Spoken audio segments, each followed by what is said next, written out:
All right, so the point of this is I know that the office wants to make a concerted push towards going after larger accounts, but for myself, it's always been a challenge going after larger accounts because I'm the type of person that I really want to understand something before I start talking about it. I'm more of a factual, like statistics, like this is my personality. So when it comes to cold calling, I'm a terrible bullshitter, so I needed to learn this stuff first.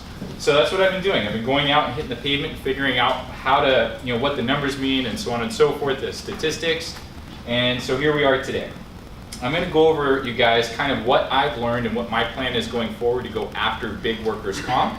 And I want to show you guys some of the stuff that I've needed to learn in terms of the bureau sheets and the loss runs so that when I'm looking at them, it makes sense, because I think that's important. All right, so this first page here, going after big work comp, it's two-sided. So on the front, why are we going after big workers comp? Because number one, a business only gets an experience mod if they've been in business for 4 years. And if their work comp cost, the pure premium threshold as of 2019 is $10,300, okay?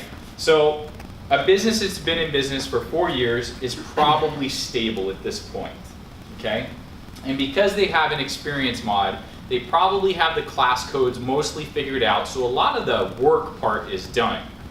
Now, we're going to want to go after accounts that have rising X mods because those are the accounts that aren't getting the attention that they need, and so their mods are going to go up, their premiums are going to go up, and it's a perfect opportunity for us to jump in. But the question is, well, yeah, their mod's going up, but how do I talk to somebody about this? Like, what do I do about it, right? Well, first of all, you got to identify how are you going to find businesses with rising mods. So Tim already paid for that list of the companies that are here in the Valley, and it's the list of X mods. So now that I understand what I'm looking at, I'm going to be pounding that list, and I encourage you guys to do it as well. That list is a great place to start, and I guess from all the people I've met at all these classes I've gone to who only do commercial, they all say the same thing. Like, I started cold calling. Like, you cold call enough, you're going to get people, and that's true. The second thing that I'm going to do is I'm part of networking groups, so I have to reimagine myself to a lot of the people in my networking groups and get them to learn that I'm no longer their guy for personal insurance. I'm now the guy for workers' comp and large commercial. So that's going to require befriending CPAs and employment attorneys and people who deal with businesses so that they can hear trigger words from their customers.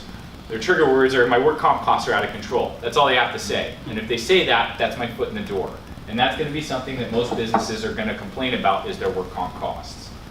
So the question is, now that we know what we want to go after, what is it we can actually offer that's really any different than anybody else out there, okay?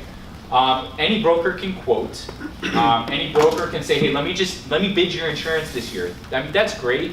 The thing is, when I'm going in and when I'm going in on the cold calls and talking to people, I'm going to want to steer clear of the quote, of explaining, hey, let me quote it for you. And in fact, what I want to do is simply educate them. Look, my quote could be the same as their quote, is the same as their quote, because we're all using the same market. So if you're relying solely on a quote, you're not really going to have anything special happen for you down the road. So what we want to do for them is get them to understand that we're going to do something they've never seen before or something they're not getting right now. We're going to attack their rising work comp costs on two fronts. Front number one is we're going to deal with claims that have already happened in the past. And front number two is we're going to use Justin to help deal with potential claims that could happen in the future. And that's what employers need to understand. Those are the two variables. That's the only thing that they have any control over. What may have already happened in the past and what could happen in the future. If they get that under control, we can help control the mod. So where do I start? So as an insurance agent, when you're getting started and you're speaking to your customer, there's going to be some information you need, okay? Great, if you get a deck page, that's fine, whatever. I'm not even worried about a deck page at this point. I want to know what the X mod is and which direction it's trending. So here's the information that I know that I need. I need to get the bureau rate sheets. The bureau rate sheets are, I should explain, all workers' comp in California is controlled by the Workers' Compensation Insurance Rating Bureau. Every work comp insurance company is required by law to report all payrolls, claims, premiums, everything to the Bureau. So the Bureau is just an entity that collects all this data and they put it together statistically, and that's how they publish mods basically.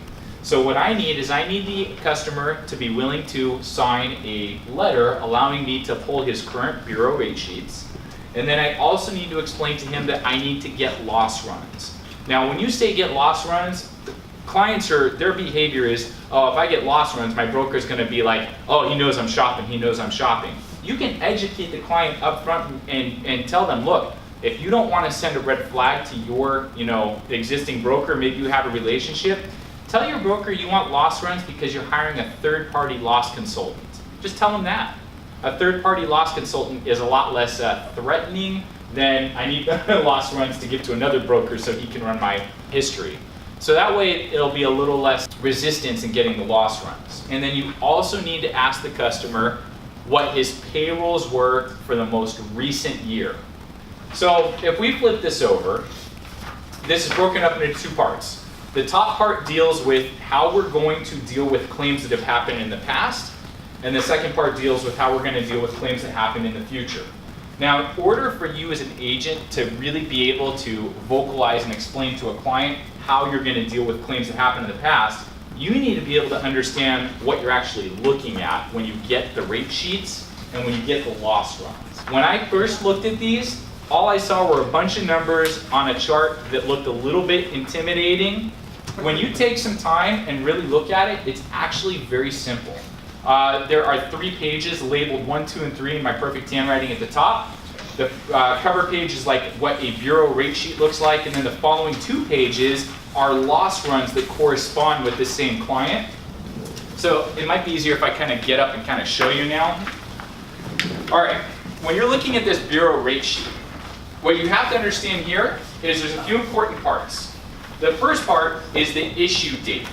So the issue date here at the top is 11/15/2017.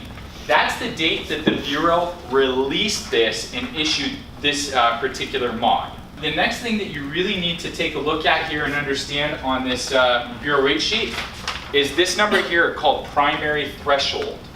Now, the next thing you need to understand is you see how it's kind of broken up into 2 columns. Everything on the left side of the page is kind of all grouped together, like from here, and then everything on the right side is all grouped together. You see it's kind of cut in half? Mm-hmm. So everything on the left side, if you start on the far left column, first you'll see that it's broken up by year. So there's policy period 2015 to 2016, then below that is policy period 2014 to 2015, and below that is policy period 2013 to 2014. Then the far left-hand side, those are the actual class codes that this client had that was submitted to the Bureau from the insurance company when they had to provide their data. Then to the right of that are the actual audited payrolls that this customer had per class code. So just right off the bat, we have a ton of valuable information. We knew what this customer's payrolls were in 2013 to 2014, his total payrolls. So you can kind of see right off the bat what's happening with this company. Declining payrolls, they're shrinking. So they're having a problem here. Now the column to the right of that is an expected loss rate per $100 in payroll. This is provided by the Bureau, and what this number is the Bureau comes up with the average claims across every business with that particular class code, and they spit this number out. So they're the ones that say for the example at the top, 8042, for every $100 in payroll you have, we expect you're going to have $1.59 in claims. So then to the right of that, you have your actual expected losses based on the real payroll amounts. To the right of that, you have your D ratio. A D ratio is a percentage difference between what's going to be a primary loss versus an excess loss. And then to the right of that, it actually shows you, based on expected, what his expected primary losses were versus the expected excess losses. Now, here's the thing about losses. Primary losses are bad. They hurt, they drive up your X mod. So if you have a bunch of primary losses, your mod's really going to jump up a lot. Now here's the thing, how do you know if a loss is going to be primary or if it's going to be excess? Because excess losses, they get multiplied down so that their significance is very, very small in the scheme of a mod. They have very little impact compared to a primary loss. So if you have a guy with 10 $5,000 losses, or a guy with, one $150,000 loss, those 10 $5,000 losses is going to be way worse than that one $150,000 loss. I want to come back up to this primary threshold. Okay, so the primary threshold in this case is $9,500. The reason why I'm pointing that out is there is a sliding scale on how the Bureau says what's going to be primary versus what's going to be excess. So primary is a scale of $5,000 up to $75,000. That number comes from the amount of primary expected losses this person's going to have based on payrolls. So the bottom line is, the more payrolls a particular business has, the more their expected losses are going to be, the higher their primary threshold is going to be. It just means that a larger business is going to have a greater likelihood of most of his losses falling under the primary threshold basis. All right? California, I think, is the only state that does it this way, based on the class I just took. All the other states have a cap. 16,500 is the end of a primary loss. Everything after that's excess. So a lot of other states get it better than we do. So it could hurt more. Let's take a look at this particular client. And if we look now on the right-hand side here, you will see, again, his primary threshold is $9,500. So if you look under the policy year 2015 to 2016, you will notice that on the rate sheet there are two claims there. Both of them are listed open.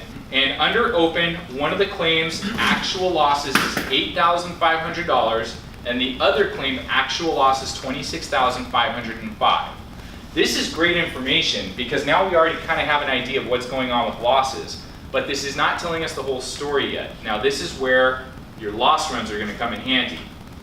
It's important to understand that when you have losses, the insurance company is going to report what they've actually paid and what is on reserve, meaning dollars that they haven't yet paid, to the Bureau.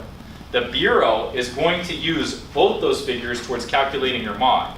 So in a situation like this, these claims are open. I don't know though what's actually been paid. For all I know, $1,000 has been paid and everything else here is reserved, so these big numbers are just kicking my insured's butt on his loss ratio. So this is where you come to the next page, page 2. This is an actual loss run that corresponds with this exact client. If you're looking at the top box here, this top row corresponds with the loss that shows $8,500 on the Bureau rate sheet. On your loss run, it's important to know that the column for expenses does not count against you. Expenses is just the insurance carrier's expenses, so fortunately we don't have to worry about that being calculated in the mod. So what does that leave us with? Under the paid and the open columns, so far in this particular claim, $2,180 has been paid, $6,320 has been left open on reserve.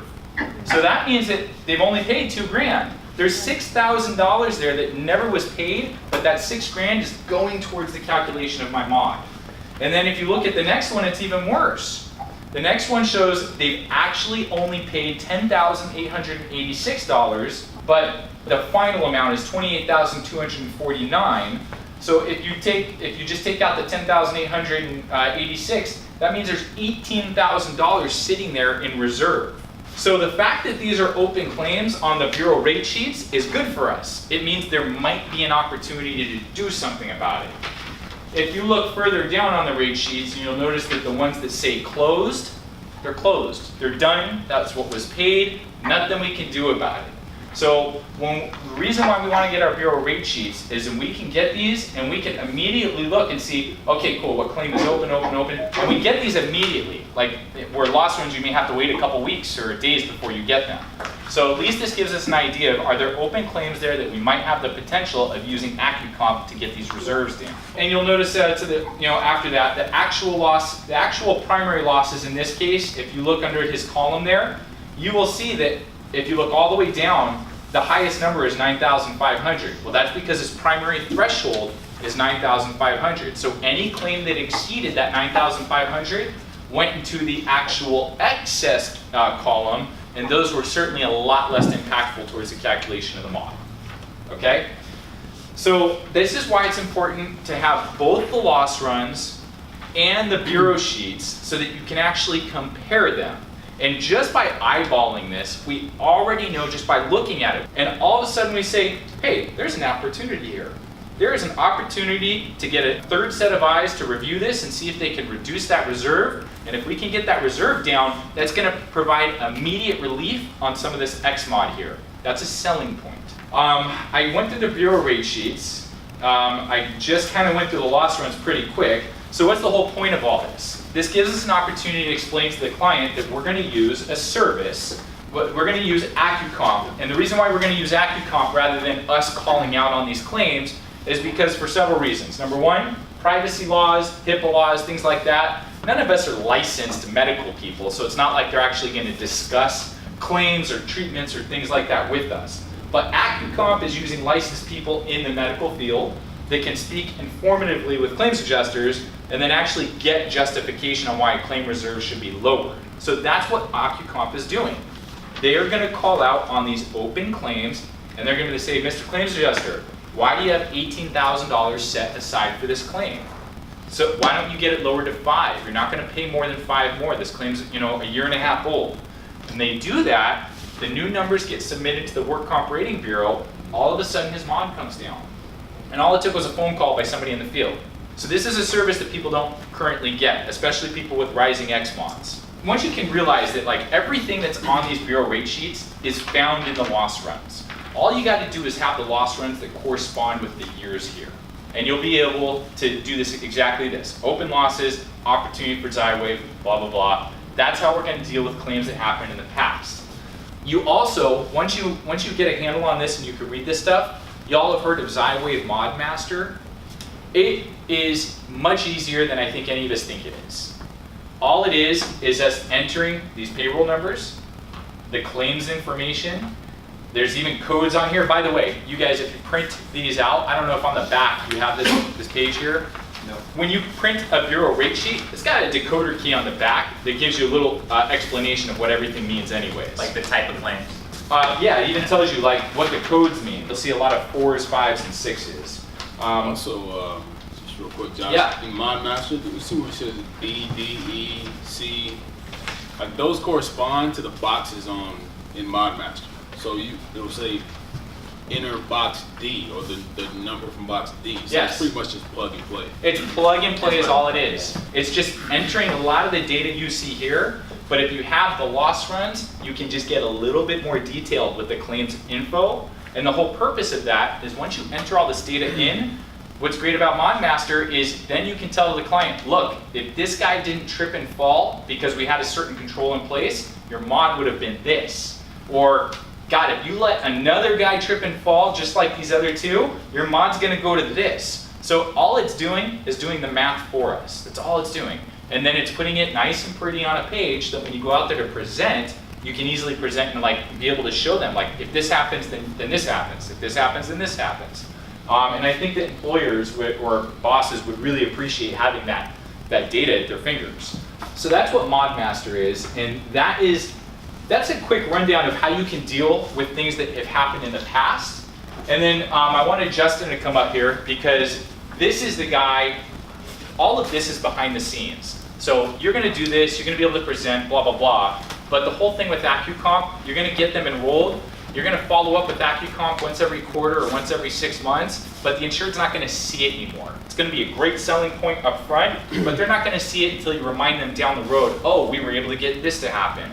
So how do we keep the customer engaged throughout the whole process and really get them on board? We need somebody tangible, and that's what Justin is. So I wanted Justin to do a little talk on things that we should consider saying to our clients and what he can help us implement. So Justin, can you take the floor real quick on some things we should be thinking about? Yeah, so I'll just piggyback real quick off of what you were saying with AccuComp. One thing about the claims process, a lot of these bigger companies, they will have a dedicated team of claims examiner dedicated to their account. So if you put things in place like return to work program, and I'm able to talk with the claims examiners and say, listen, XYZ company has a return to work program that can bring employees back on light duty, alternative jobs, then they will be less likely to blow up their reserves. They can bring an employee back, so the reserves might not get quite as high. So that's one thing that we want to talk about. At the end of the day, we want to keep them from having claims. All right, and that means putting safety programs in place, doing proper training when employees are hired. And especially in industries like restaurants where employee turnover is super high. All right, we want to make sure the training is up to par when they first get in so we can keep from having losses to begin with. And that's where I come in. Companies don't want to go out and spend money to hire a safety person. How much would it cost if they wanted to? In California, they could get into six figures for a full-time safety person. Or you're going out and you're hiring a consultant to come in. How much would a consultant typically cost if they just want to hire somebody to come out once every quarter? Some charge hourly, some charge by the project. So one thing I think we should take a look at are the profit margins as some of these businesses that we're going after. The thinner the profit margin, the more likely they are to be able to listen to you. We can show impact right away. Right? If your profit margin is less than 10%, and then one claim can wipe you out. Yeah. So just, I've got some examples. So let's just say, for instance, you got a guy who picks up a box, injures his back. That claim could easily be $20,000, $25,000, right? That's just the cost of the claim. That's not even indirect costs. Those are direct costs associated with that claim. The average claim is about $24,000, right? The average claim. So let's say you're a company, you're paying $105,000 in annual insurance costs. That claim hits your books at $20,000. Just that claim alone can force you to have to generate an extra $200,000 in revenue, right, to cover that profit margin. So most people have insurance though, so the insurance is going to eat the cost of that claim, right? But what it's also going to do is increase your mod. And if your mod increases over time, let's say a claim of $50,000 hit your loss runs, that can easily increase that mod 15 points. So mod going up 15 points on average for an account that size can increase your premium upwards of $24,000 on an annual basis. That can affect your mod for 3 years. So let's say your premium is affected $24,000 a year for 3 years. So you're just paying an extra $72,000 in insurance costs over the course of 3 years. In order to keep your profit margin to cover the cost of that claim, you're going to have to generate another $720,000 in revenue to cover that one claim. So when business owners hear that, the money that you spend up front on a safety program or on safety training is nothing. I got to just say real quick, if you're cold calling, because that's where I'm going to start, I need numbers like this. I need statistics to actually provide weight to what I'm saying. I can't just be like the other schmuck out there. Hey, when's your work comp up for renewal? Hey, can I bid your workers' comp? We need a better tactic when we're calling these business owners because they want to know stats that pertain to them and like, hey, what's going to happen? Manufacturing, I think the average profit margin on a medium-sized business is between 8 and 10%. The cost of a claim can eat that up like overnight. And again, those are direct costs associated with the claim. Across industry types, what are the profit margins on average for these businesses? Because those are the ones that I would be looking at. Like not only the ones with high mods, but the ones with high mods and very thin profit margins. Sure. Because we can immediately come in and show impact. I wouldn't assume you want to get in a bidding war over the price of work comp. We want to avoid a bidding war on workers' comp. I would rather educate a customer to understand that you're going to buy it from him or you're going to buy it from me. The price is going to be the same because that's what the carrier is going to give you based on your data. What's different is how I'm going to work on getting your rates down with what I know. By the way, I forgot to mention too, just on these bureau rate sheets, if you look on the bottom left-hand corner here, loss-free rating, that pretty much tells you what the floor is for this particular client with his particular payrolls, how low his mod could possibly go. If he never had a claim, If he was loss-free. So I thought that was kind of interesting because when you're getting bureau rate sheets, you'd be, hey, if you never had any claims, you'd be at a 0.79 right now. I thought that was an interesting fact. Yeah. So it's really just a matter of being able to talk their language. I mean, money's the bottom line, right? Everybody wants to make money. They're in business to make money. Mm-hmm. Their employees are the most valuable asset, right? And a lot of organizations just don't either have the time or the knowledge to protect their employees like they should. Those are assets. So that's where we come in. You don't have to go out and hire a safety professional. We build it into our insurance products. Right, and that's something that we do on top of what we're offering you from a pricing standpoint. We're going to come out, we're going to assess your risk, we're going to write in the programs you need, we're going to walk you through the training. Walk you through, by the way, one other thing too. I want to piggyback on that. One of my biggest challenges is once I've sold the policy, what do I do next? Like, do I just let them get it in the mail and that be the end of it? I plan on using Justin to say, hey, he's gonna help set up a claim reporting system. You know, something happens, this is the procedure. If something happens, this is the medical facility you try and get people to. Don't just let them go to the ER. They can go to the ER, but don't just let them go. Try and get them to their network provider, because going to one of those providers that the insurance company utilizes is gonna help keep those claims costs controlled. Don't just let them go to the ER. So that's another thing that I think Justin's gonna be invaluable with, because if we're writing people with mods, it's worth our time already. They're gonna be premium. They're gonna be dollars. So, and I'm sure we can even come up with like kind of a system where we can just replicate it. Once we have this package put together, we can duplicate it and just provide it to anybody. Every business owner has a competitor. If the industry standard is 0.9 on a mod and yours is 1.23, then you're paying 33% more in insurance premiums than your competitors. Your profit margin is already thin. Yeah. So now you're way behind the 8 ball because you have to have it. So any competitive advantage we can give to our customers, they're going to accept it and welcome it with open arms. So just one quick note, I'll say, the client is not the only person that you're using all this to sell to. Use all this to sell it to the carrier. So if you send a submission to the carrier that says that you did this and you got Justin in there, it's a slam dunk for the carrier. They get to charge premium based on a 125 mod, and you just solved all the claim issues. Yeah. It's a dream come true for Yes. the carrier. Especially They're when gonna the love us. return to work program comes in too. Because Sure. again, if the claims team knows that they've got a loss control person that's helping people get back to work, Good news for them. it's good news. Absolutely. Work Comp Insurance Rating Bureau website. Have you seen this before? Do you know what this is? In case you don't, that's fine. You can get yourself a login, WCIRB. That's the entity that controls everybody's mods. They're the ones who have all the payrolls, they're the ones who give us these. You're gonna go on this website and you're gonna go ahead and go to Agent Broker and create yourself a login. It's how workers' comp is managed in the state of California. Anybody who has a mod has been in business for 4 years, and they've been paying more than $10,000 in pure premium.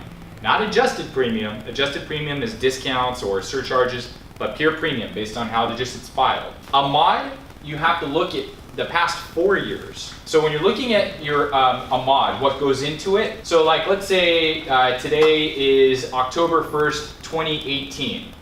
So anything from October 1st, 2017 to 2018 is not part of my mod calculation right now. The 3 years before that, it's technically 1 year and 9 months, but it's the 3 years before the most current year that goes into the calculation of a mod. Why is that important?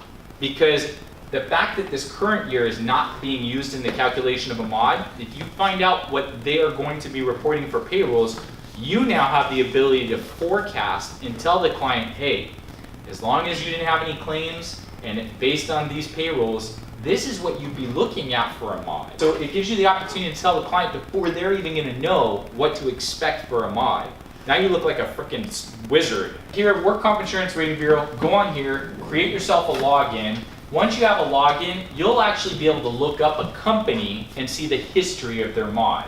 So you would just come over here to find a mod. You can just search by policyholder name or tax ID. So I'm just gonna look up this particular client that we're looking at. You need a signed authorization in order to get this. Not to look at the mod. Yeah. Here's his history.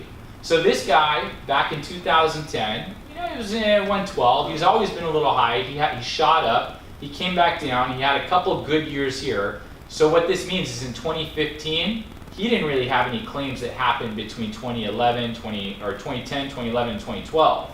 That's why his mod is so low here. You know what I mean? So remember, it skips a year and it goes to 3 years preceding. Payroll drops, insurance companies don't like that. They don't like it because it looks like the business has a problem, but also now you don't have enough payroll to support claims. You know, so the smallest claim is that much more impactful because you don't have payrolls to help offset the numbers. Incomplete is different than do not qualify. Do not qualify means it's done, he's not going to get a mod. Incomplete means they never received the data they needed to publish a mod. So you may still have a mod coming down the road. But that's the whole thing. You gotta know this stuff because it's not hard once you kind of understand loss runs, the bureau sheets, take a look at this and see the history, look at the dates, when are things published. It all kind of comes together and you can talk about this stuff, you're gonna get the big account. The other thing, you've got to do this on your own. Number one, Learning Center. So come to the WCIRB, come to the Learning Center, and right down here, you want to take the Education on Demand. I highly recommend you watch these webinars because you will learn about California's Work Comp Rating Bureau and what goes into it. This is 18 minutes, this is 21 minutes, this is 11:25. So you can learn how do they determine what's combinable, what's not. Classification basics, how do you determine how to classify an employee? What I like too about companies that already have mods, the whole classification issue has already been done. I don't like new businesses because then you're trying to figure out how to classify them, and if you screw it up and the bureau comes out later, now you look like an ass. So I like companies with mods because a lot of that work's been done already. Well, and then if you screw it up, then you got the company denying claims, and Yes. that's a mess.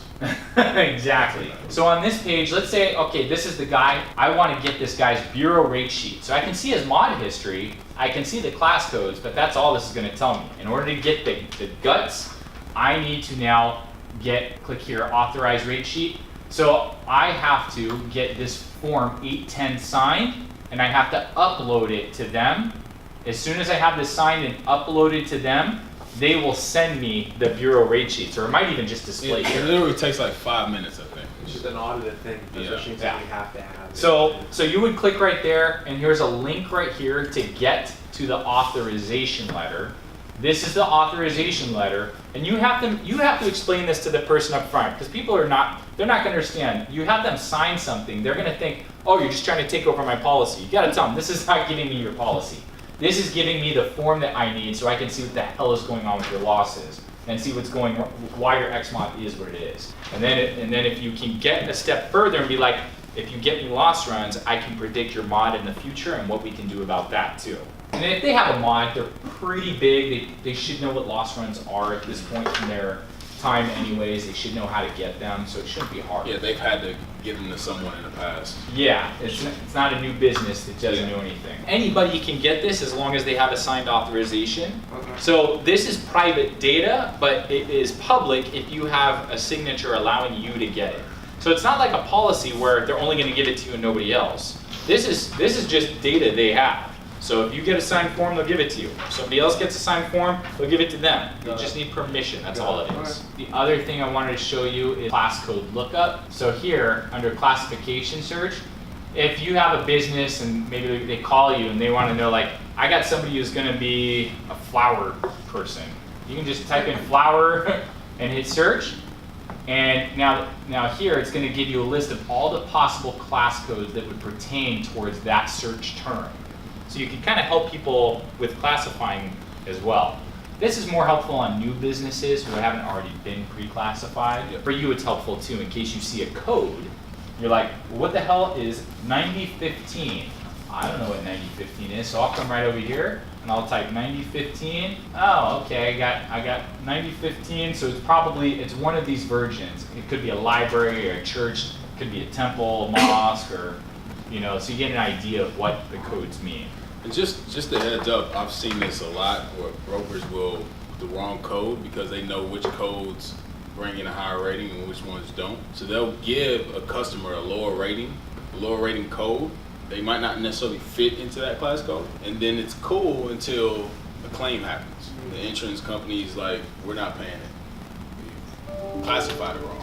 And remember though, with people with mods, lowballing payroll is actually doing harm. You need that payroll to offset those claims. Any other questions, guys? I mean, that's kind of like a high-level overview. If a workers' comp claim is denied and then settled out of court, do they touch on that at all? Well, if it's denied, it wouldn't show up on your loss runs. For Well, here's what I think. Here's what happens. I mean, we can look at Our like a customer 160. said that it was denied. It was not denied. Okay.